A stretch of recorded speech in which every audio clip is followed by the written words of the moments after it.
मोहन बेटा, मी तुझ्या काकांच्या घरी चाललो आहे. का हो बाबा?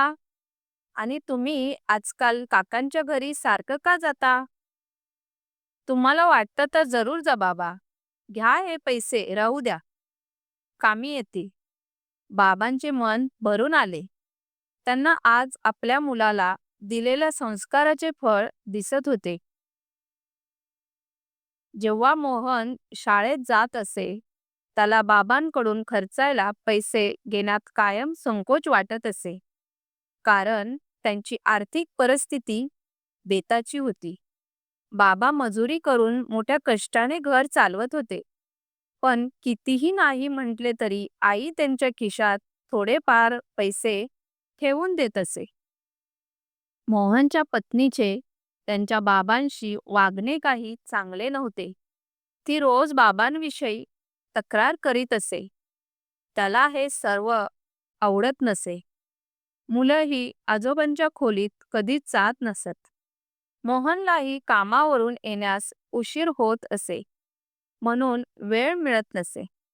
बाबांना दररोज काकांच्या घरी जाण्याची इतकी घाई का असते, ते बघण्यासाठी मोहन एके दिवशी सुट्टी घेऊन बाबांच्या मागे मागे गेला.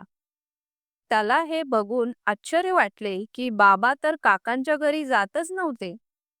ते तर रेल्वे स्टेशनवर एकांतात एका झाडाला टेकून शून्यात नजर लावून तासनतास बसलेले होते. तेवढ्यात जवळ उभी असलेली एक वयस्क व्यक्ती, जी हे सर्व बघत होते, ते म्हणाले, "बेटा, मी केव्हाच बघतो. तू त्या माणसाकडे सारखं निरखून काय बघतो आहेस?" "मी ते अच्छा, तू त्या म्हाताऱ्या बाबांना बघत आहेस? ते येथे दररोज येतात आणि तासनतास त्या झाडाखाली बसून सायंकाळ होताच त्यांच्या घरी निघून जातात. राहणीमानावरून एखाद्या चांगल्या घरचे दिसतात. बेटा, हे एकटेच नाही, असे अनेक वयस्क स्त्रिया व पुरुष तुला इथे आसपास दिसतील. हो, पण का? बेटा, जेव्हा घरात या म्हाताऱ्यांना प्रेम मिळत नाही, त्यांना खूप एकाकीपणा जाणवतो, मग ते येथे बसून आपला वेळ घालवतात. तुला माहीत आहे का, उतार वयात माणसाचं मन अगदी लहान मुलासारखं होऊन जातं. त्यावेळी त्यांना अधिक प्रेम आणि जिव्हाळ्याची गरज भासते. पण कुटुंबातील सदस्यांच्या लक्षात ही गोष्ट येत नाही. त्यांना असंच वाटतं की यांचं तर जगून झालं आहे. मग त्यांना एकटं सोडून देतात. कुठे सोबत घेऊन जाणे टाळतात. बोलणं तर लांबच, हमेशा त्यांचा चांगला सल्लाही त्यांना बोचतो. पण ते वयस्क आपल्या मुलांना आपल्या अनुभवावरून येणारी संकट आणि अडचणींपासून वाचवण्यासाठी प्रेमापोटी नेमका सल्ला देतात. घरी येऊन मोहन कुणाला काहीच बोलला नाही. जेव्हा बाबा परतले, मोहन घरातील सर्व सदस्यांकडे बघत राहिला. कुणालाच बाबांची काळजी वाटत नव्हती. बाबांशी कुणीच बोलत नव्हतं. कुणीही हसत खेळत नव्हतं. जसं बाबांचं घरात काही अस्तित्वच नव्हतं. अशा परिवारात पत्नी व मुलं सर्व बाबांना टाळताना दिसत होते. शेवटी सर्वांचे डोळे उघडण्यासाठी मोहनने आपली पत्नी व मुलांशी न सांगता बोलणं बंद केलं. तो कामावर जायचा व परत यायचा. कुणाशी बोलणं चालणं नाही. मुलं पत्नी बोलण्याचा प्रयत्न करायचे, पण तो दुर्लक्ष करी. कामात व्यस्त असल्याचे नाटक करीत राहिला. 3 दिवसात सर्व वैतागले. पत्नी मुलांना या नाराजीचं कारण जाणून घ्यायचं होतं. मोहनने आपल्या परिवाराला जवळ बसवलं. त्यांना प्रेमाने समजावलं की मी तुमच्याशी 4 दिवस बोललो नाही, तर तुम्ही किती अस्वस्थ झालात. आता विचार करा, तुम्ही बाबांशी असं वागून त्यांना किती दुःख देत आहात.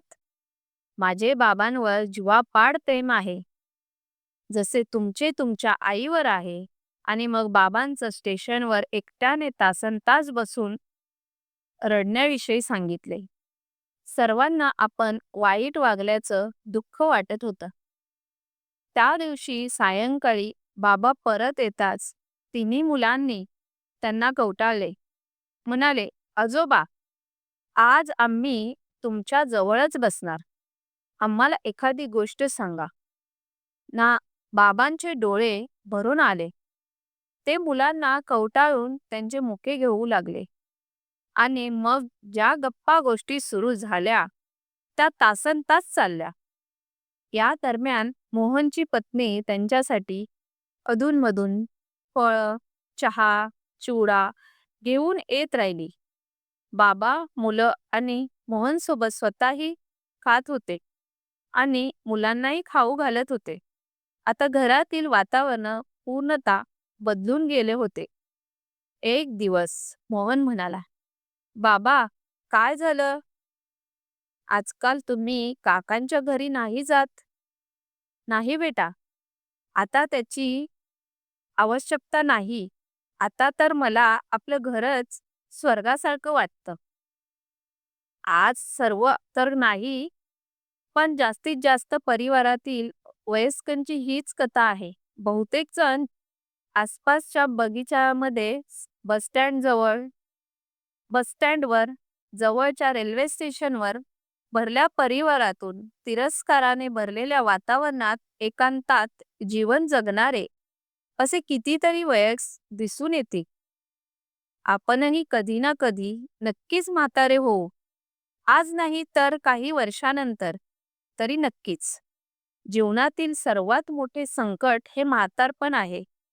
घरातील ज्येष्ठ हे असे जुने वृक्ष आहेत, जे कदाचित फळ नाही देऊ शकणार, पण सावली तर नक्कीच देतील. आपलं म्हातारपण आनंदी बनवण्यासाठी ज्येष्ठांना एकटेपणा जाणवू देऊ नका. त्यांना मान नाही दिला तरी चालेल, पण त्यांचा तिरस्कार तरी करू नका. त्यांची काळजी घ्या आणि लक्षात ठेवा, तुमची मुलंही तुमचे बघूनच शिकतात. आता हे तुमच्यावर अवलंबून आहे की तुम्हाला त्यांना काय शिकवायचे आहे. स्टोरी आवडल्यास लाईक करा, शेअर करा आणि सबस्क्राईब करा. धन्यवाद.